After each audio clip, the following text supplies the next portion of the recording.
What's up, everyone? Lance here, and this is going to be a different kind of episode. I'm going solo today, trying something different. I've gone solo over on my Patreon account, which you can join. Just click the link in the show description. But today I had a lot of things to talk about, and I wanted to get everyone caught up and up to speed on few things that I've been going through and just some things on my mind. So I figured I have enough stuff to talk about that I wanted to just kind of sit here, talk to the camera, and just see what comes out. So let's do this. You're in this with me. Let's have some fun.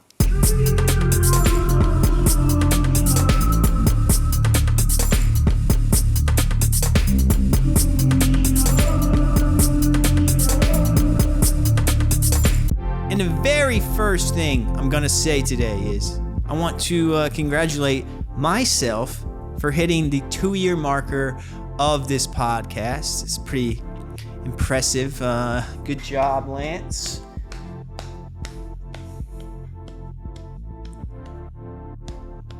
I'm very happy about hitting that 2-year mark. A lot of podcasts don't make it this long.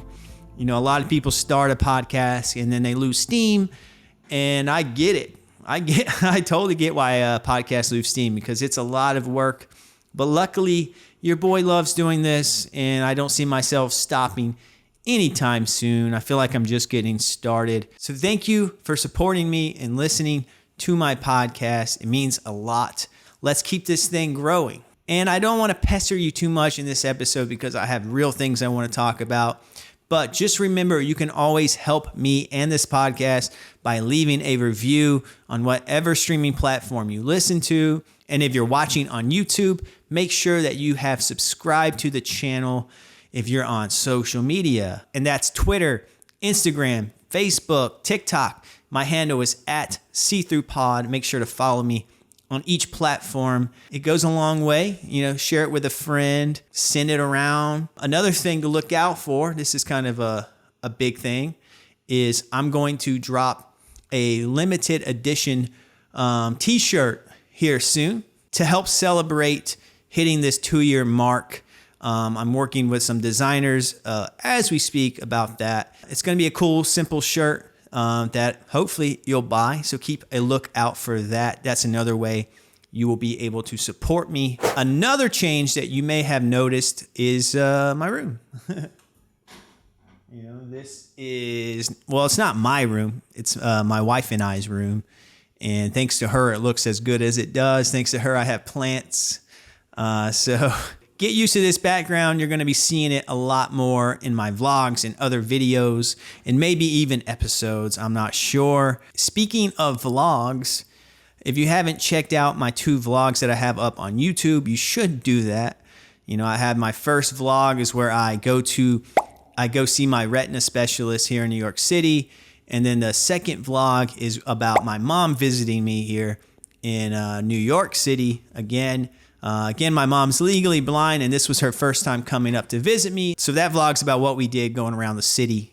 All right, let's get into some topics. First topic is Top Gun. You seen it? That's kind of why I'm like trying to grow this stash out, you know? And if you're not watching and you're listening, I want everyone out there listening to just know and feel comforted by the fact that I got some hair, you know, growing over my lips and beneath my nose, because that's where I hear mustaches are supposed to be.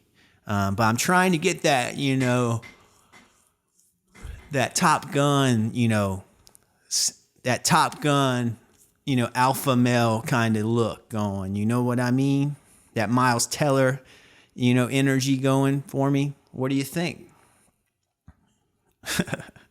And no, I'm not just going to talk about Top Gun. You know, Top Gun is just an excuse for me to talk about something else that I noticed while watching Top Gun. I went with some friends and saw Top Gun in an IMAX theater. And this is somewhere in Manhattan. I can't remember the name of it, but it's like a true IMAX theater with like the massive screen. And I told my friend when he bought tickets, I said, hey, I have RP. make sure to buy tickets and put me in the back of the theater because, if I need to be in the back of the theater to kind of see most of the screen. But what I didn't factor in with the IMAX theater is that the screen is like massive. I think it's like 6 times bigger than a normal screen or something like that. And so we got back row seats. So I was like, all right, that's nice of my friend. My friends are starting to work with me more on things like that. And that feels good. But we get in the back row and I'm only seeing like 30% of the screen, I would say. And I still had a blast. I still could take in the movie. I still knew what was going on. But, these really fast cut action scenes or whatever, I was kind of just like, I don't know what's going on. So I wanted to bring that up because, the older I get, the more I realize, my vision is deteriorating. And sometimes it takes like real world events like that to kind of just, knock me on the side of the head to realize, hey, Lance, your vision isn't what it used to be. And yeah, movie theaters are odd. And I could go in a long spiel. I love movies. I studied film studies in college. I work as a professional video editor. I've made some short films. You've heard all this before. So I love going to the movies, but it's starting to be a little bit of a pain. I have to sit in the back. I have to get there early because I want to get in before all the lights go out and it's like impossible for me to find a seat. I always sit in an aisle seat in the off chance that I have to get up and go to the bathroom. I don't have to go past people. And plus, on the way back from the bathroom, there's no way at all I would find my seat if it wasn't on the aisle side of the theater. Does anyone else do that? If anyone else does this, what I'm talking about, let me know in the comments. But with that said, I just try not to go to the bathroom now when I go to the movies. I, just try to hold it in as if I can. Most of the time I'm successful, but it's stressful when I do have to go to the bathroom. And it's weird to publicly talk about going to the bathroom. So thanks for listening. But yeah, movie theaters. How do you guys approach that? Is there a time in your RP timeline where you just don't go? And then I was also thinking about, people who have even less field of vision than me. How is like audio descriptions of films in movie theaters? Is that actually cool? Does it actually work? I'm tempted to like try it one day in a movie theater just to know how it actually works because I'm even confused. How does that work? You sit down. Is it timed up? Like, I don't know. Let me know. Teach me. See, this is when I need a guest. This is when I need a guest to I ask a question, they tell me. So right now I don't have a guest. I'm asking a question. Maybe my listeners can tell me. Top Gun, awesome movie though. I recommend it. It's just a fun movie. It's a little cheesy, but it's the good kind of cheese, It's action-packed. I recommend it. Speaking of visual field and me noticing changes in my vision, I recently went back to my retinal specialist here in New York City. They wanted to do a field vision test and they wanted to go over some genetic testing results that Spark Therapeutics is doing. So if you have RP, you know all about visual field test. If you don't have RP, then you might not know. But essentially, it's a test that tests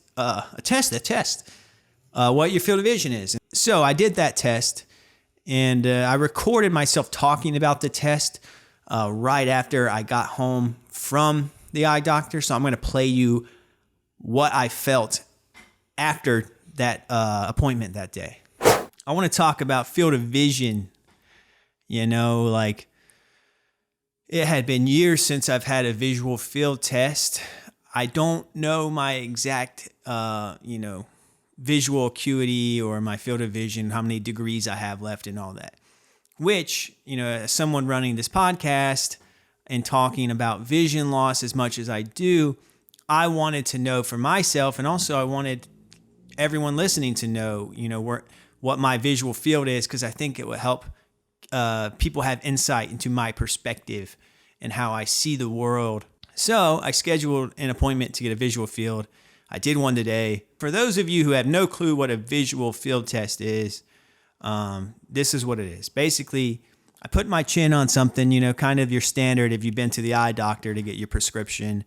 And then they hand me like a buzzer, that a pusher thing that makes a sound. And I rest my eye, cover one eye's covered, with an eye patch. And then I sit there, and then basically what's in front of me is this white circular dome. And then white light, tiny, like almost laser pointer-ish, will move randomly from different sides. And, wherever I see it is when I press the button. And then the technician writes down where I saw it, and then they can map out my field of vision. The test I did today was the same setup. I have a buzzer. I'm looking at the same dome, but it was kind of sporadic lights, There was, it wasn't like a slow move in or anything like that. It was just like, do you see it here? Do you see it? And so I wasn't really that comfortable doing it. I didn't feel like it was as an accurate test as the old school one I'm used to. In fact, the doctor actually admitted that. He said, if you actually want to get a real result, you'll have to go take that test, which I'm going to do next. But yeah, I just want to know what my field of vision is today. But the doctor did give me a ballpark estimate of what my field of vision is today, because I wanted to leave with something. And he said, you're ballparking right around 20 degrees of field. Is that what you had at UNC, or is that worse? It's worse, yeah. It is? Okay. Yeah, because I just was curious because I know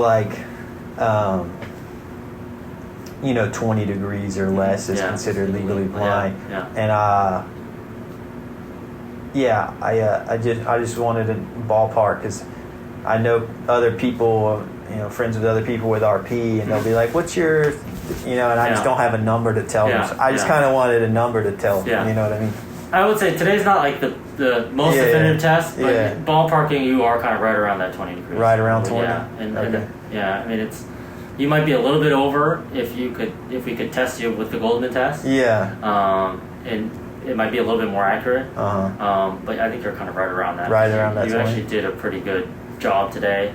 Okay. Your test is pretty depressed for sure, but your compliance and the quality of the test was very good, and it really is showing kind of like right somewhere. I would say probably somewhere in that 25-ish range. But what I'll add to that is I don't buy it. I don't think that I'm legally blind, and I may be wrong. I don't know. I just don't feel like it. I feel like I see better than that.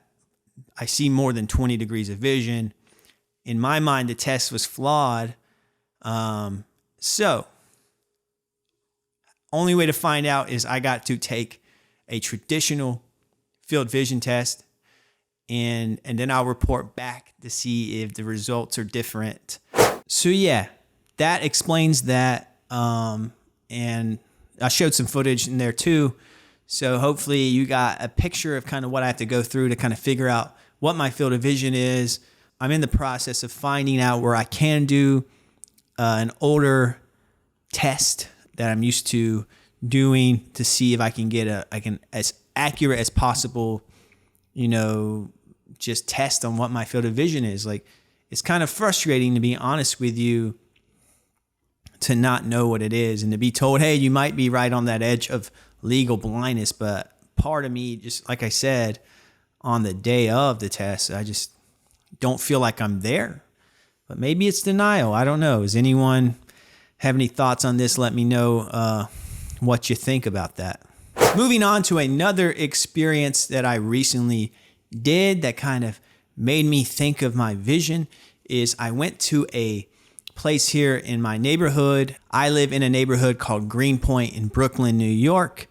And they have a place called Vessel Floats. And it's where you go to get in a sensory deprivation tank.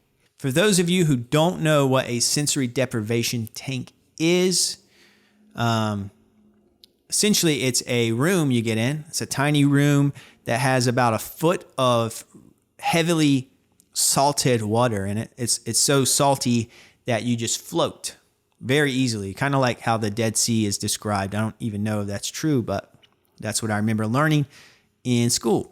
And it's pitch black. There's no sound.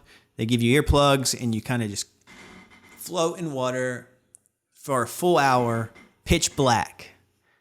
And, and you may be thinking, how does this relate to RP? The reason I'm bringing it up is if you have RP or you have any sort of eye condition that makes your eyes very sensitive, you're having to scan, the room more than the average person, or if light makes your eyes sensitive, then I would recommend a sensory deprivation tank. It's pitch black. I just lay there and my eyes just kind of rested. And at one point my eyes were kind of like twitching because like they're just kind of getting so relaxed.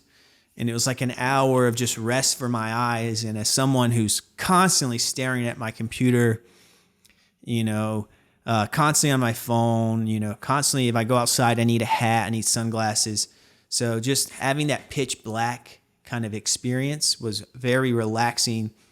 And then to add to it, you're floating, so it takes all the pressure off of your body. And it's quite nice. They even give you tea afterwards. And I recommend it, finding one near you. It does sound like a very hipster type of Brooklyn thing, but I'm pretty sure that these sensory deprivation tanks are in most places. So just look it up, give it a shot if you can. I recommend it. All right, moving on. This is kind of how this is working. This is fun. I'm talking to a camera. Feels a little strange, but I'm enjoying it. I hope you're enjoying me sharing more about myself with you. I like, to let everyone kind of get a little taste of what my life is like, who I am as a host, as someone who you listen to. So let's keep this thing going. Another new thing that I have incorporated into my life is therapy. I did my first therapy session using BetterHelp, which you've probably heard of. If not, it's essentially a website where you can log in, you type in kind of what kind of therapy you're looking to do, and they match you with a counselor online, and then you talk with them via like a Zoom type of call, and that's kind of how it works. But I've never done therapy in my life, and as someone who talks publicly on this podcast, and as someone who likes to have deep conversations with people close to me, I have deep conversations with myself even when I'm out walking my dog and just living life. I'm always thinking deeply in my head. So therapy is something I put off because in my mind, I'm like, I already know everything about myself. I mean, that sounds cocky, but I guess I'm skeptical that someone else is going to be able to provide insight into me that I haven't thought of yet, because I'll admit it, I'm always in my head. I'm always thinking about things. I'm never really living in the present moment. I'm always thinking about the future, really. I think about the past sometimes, but to be honest, I'm always thinking about, what's next? What's next? What's next? What do I still have to do? What do I have to do? What do I have to do? So I wanted to see what therapy was all about. I have a lot of friends who have therapy, and I've had guests on that talk about how therapy's helped them. And I just wanted to give it a shot. And I've had 2 sessions so far, and it's been nice. It's been nice to kind of sit and just talk to someone who doesn't know me at all and could be judging me, but hey, what's it matter? They don't know me. And they're not allowed to judge me, right? I don't know how that works. A therapist can't sit there and be like, yo, Lance, you sound like a terrible person. They kind of are forced to listen to me talk about things and work through my thoughts. And it's been a weird experience because I'm comfortable talking to people, and I talk to people on Zoom, and I talk to people online all the time for this podcast. But it's weird to be sitting across from someone else, and then they're just making me talk, and it's kind of stream of consciousness. And I have so much stuff that I want to talk about to my therapist that by the time the hour ends, I'm bummed out, because I'm kind of used to this podcast format where we can go and go and go if we want to. But time is money. But anyways, I just wanted to throw that out there that I started therapy using BetterHelp, like I said. I'll have a link in the show description if you want to check that out. That's not an advertisement or anything. it just seems like a great resource if you're interested in starting therapy. If you have any tips for me in terms of, what to expect and what I think I'll get out of, and what you think I'll get out of therapy, or what I should try to get out of therapy, hit me up, leave a comment, email me, DM me on social media. I'd love to hear it. I'm asking a lot of questions this episode out of my listeners, and that's partially because I want to hear from you more. I get comments here and there, but I'd love to have conversations with people who listen and get to know who listens, and build a relationship with everyone out there who listens, because, I'm sitting here talking to a camera by myself, and it'd be nice to get a response back. Because sometimes I don't know how stuff is perceived. I don't know, how an episode comes across. I don't know how, a piece of content comes across. So comments are helpful. Speaking of comments, I saw something recently, and it's not going to be super topical by the time this episode comes out, but it'll be decently topical. But I saw that Lizzo has been in the news lately. If you're, online, you've heard about it, especially if you're very, deep into the disability community on social media. You've seen this and heard about it. But yeah, Lizzo's new song had a word in the song that is offensive to the disability community. And I'll be honest with you, I didn't know that word was offensive. So I was right there with Lizzo. And when it comes to Lizzo, I think she makes great music, very fun music. It's not for me, I'm not going to go to a Lizzo concert.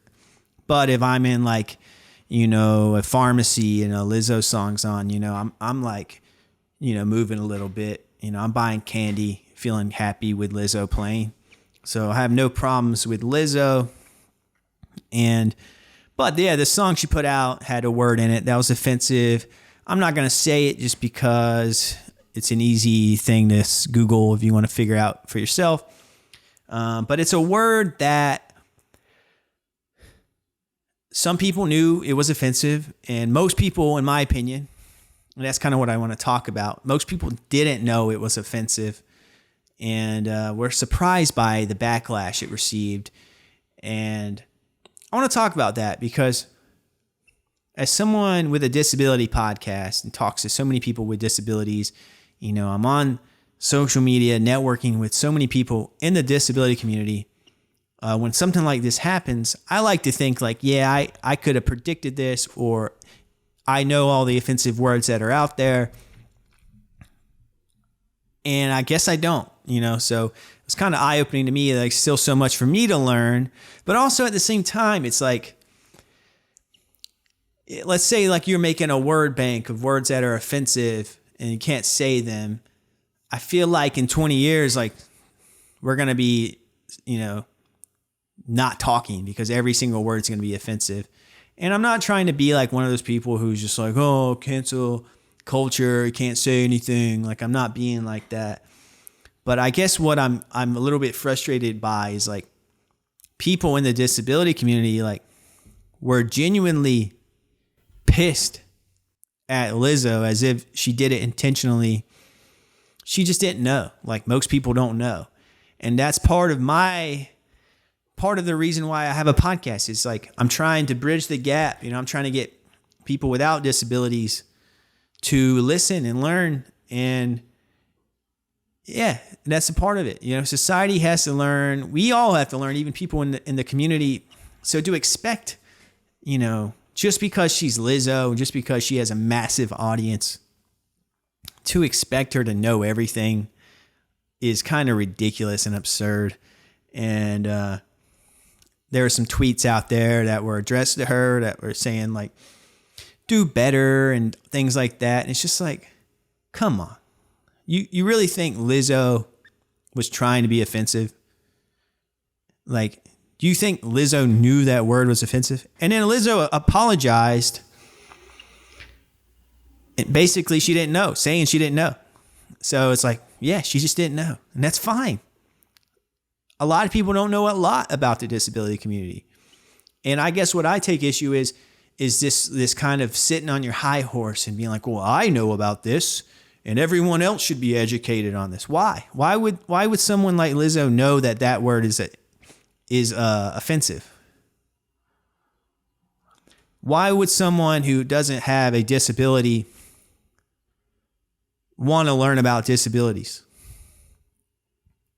Why would someone who's not losing their vision want to hear about vision loss?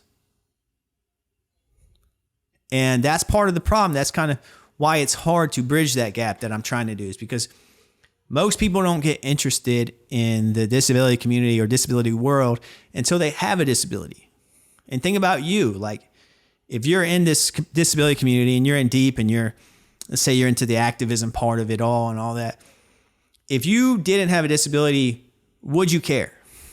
It's a real question. Or I'll take it even further. If you or someone you knew close to you didn't have a disability, because some people are introduced through family members and friends and whatnot. If you didn't know anyone with a disability, which is unlikely because a lot of people have disabilities, and you're most likely going to have some sort of disability of some form in your life. So if you don't have one now, you're likely going to get one later. But that's beside the point. My point is, would you care? And sometimes you got to like think about that and just be real with yourself.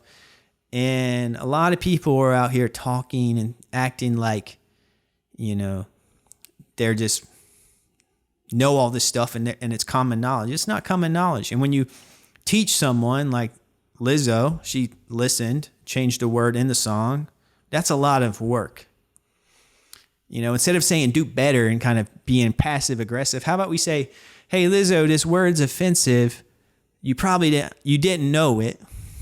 Obviously have, some faith in her that she just didn't throw out an offensive word in her song for the fun of it. And say, hey, Lizzo, you didn't know this word's offensive, but it is offensive. Hurts my feelings. Just letting you know. Just educating. Don't say do better. Don't say can't believe that she said this or whatever. Educate and be nice is my advice, because if you come across as like telling someone what to do, and if you come across like that, I'll be real with you. People are going to roll their eyes at you. And people are going to be like, all right, I'll change the song, but I'm kind of annoyed at how you approached me having to change the lyrics in the song. Not everything needs to be made into a negative, disability justice moment. Sorry, that comes off as mean, but like things can be more chill, as simple as that sounds. And kudos to Lizzo for changing the lyrics or the lyric. Again, I'm not going to say it, so you have to Google it to figure it out. But her apology was nice. But I guess my issue was with how people were approaching, Lizzo before she changed it. So, hey, maybe I'm wrong. Maybe I'm thinking too deeply and harshly on this. Let me know in the comments. Like I said, I want to hear from people listening. Just because I'm a podcast host doesn't make me nothing. Doesn't make me an expert. Just being real. I'm not an expert on the disability community. I'm just someone who's losing my vision, talking to other people with vision loss, disabilities, learning the same way Lizzo learned, change your words. Sometimes, just like people connected with her, challenged her, sometimes I need to be challenged. So if you ever hear anything that I say and you're just like, no, let me know. Because if you don't let me know, no one else might. All right, enough of all that. Not trying to get all riled up and rant to everyone. But, it's fun for me to talk about these topical kind of things because I don't really get to when I have guests on. So, if I start to do more of these solo type of episodes here and there, expect, some current event type things to be thrown in there. Another thing that I have to touch on this episode is my recent appearances. I was recently on the Hindsight is 2200 podcast and Aaron's Opinion podcast, and I'll have links in the show description if you want to check out my appearances there. Both great podcasts. I'm going to have Chad from the Hindsight is 2200 on the See-Through podcast in the future, so definitely check out his podcast. It's very similar to the See-Through podcast in the sense that he, is experiencing vision loss, and he talks to guests, in the disability community. So very similar. He has a great vibe. He asked me great questions. We had a great conversation. So definitely go check that out. And Aaron's Opinion podcast, Aaron's the man. He made me think deep about things. We talked about cloning, and would we get cloned? Would we put our minds in the cloud to be accessed later in the future? And yeah, it got weird. It got deep. So go check out my talk with Aaron over on Aaron's Opinion. He's been doing this podcast for a long time. Subscribe to his channel. Subscribe to Hindsight 2200 and all of that. Also, keep an eye out for the RP shows finale to their second season. I'm a part of that. I'll be seeing throughout that video. I'm not going to give anything away, but I will be in that season finale of the RP show. There's a link in the show description there. If you want to follow them, you should know of them because I brought them on the podcast several times, and I've been interviewed on their channel as well. But there's a link in the show description if you want to check out that and be ready when that video drops. I'm stoked on it. It's going to be a fun video. Another thing that I'll add is I have my first paid public speaking event coming up in relation to the disability community, and which is cool because when I started this podcast, I had really, no idea that I would take it there, or I had no idea that when I started this thing, I didn't intend to, talk publicly and be a speaker, which is cool. I'm not going to tell, I'll talk about this more in the future when I actually have done the thing, but it's scheduled in July and I'm looking forward to it. I'm going to be talking alongside someone else who you're very familiar with, publicly, well, kind of publicly. It's really, digital on Zoom.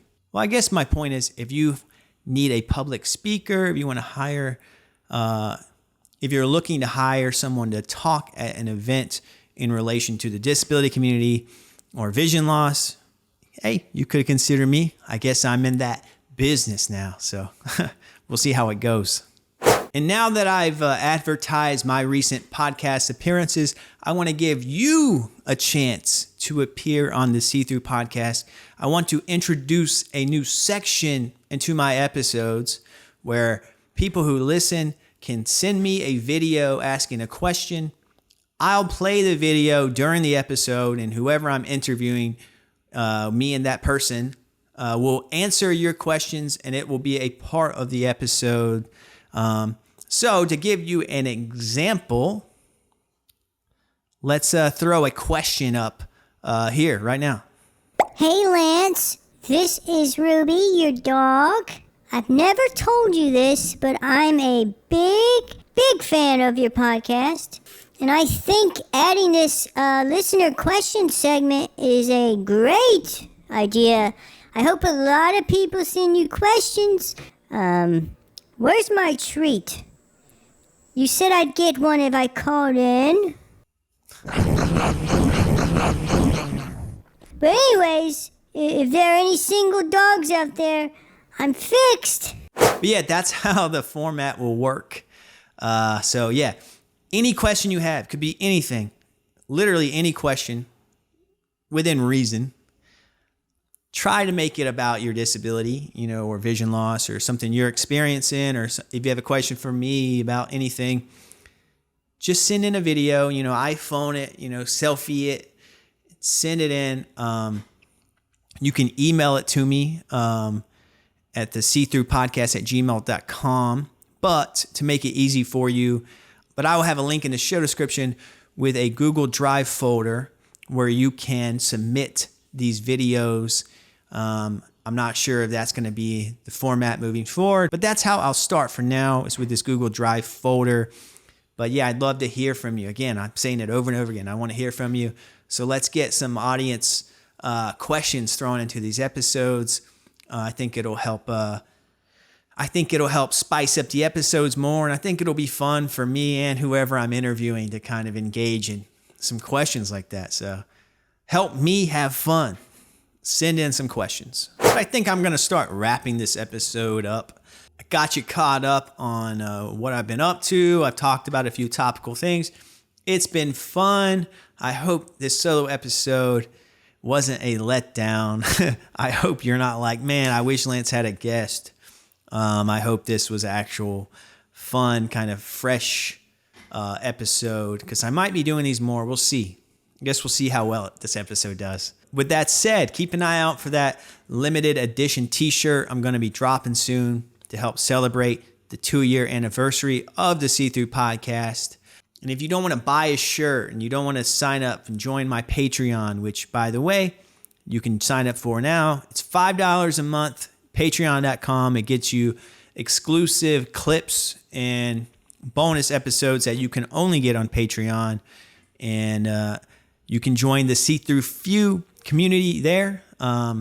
Links in the show description. You could also buy that future t-shirt that's going to drop. And if you don't want to spend money, which is reasonable with prices these days and all that, you can support the See Through Podcast in other ways, free ways. So what are those ways? Subscribe to the YouTube channel if you're watching. And even if you don't watch and you just stream and listen to the episodes, go on YouTube, subscribe. It helps me grow. It helps YouTube think that I'm growing, and helps YouTube push out my video content, which will in turn help the podcast grow. And if you just listen to the episodes, make sure to rate the podcast on whatever platform you're using to listen. Leave a review.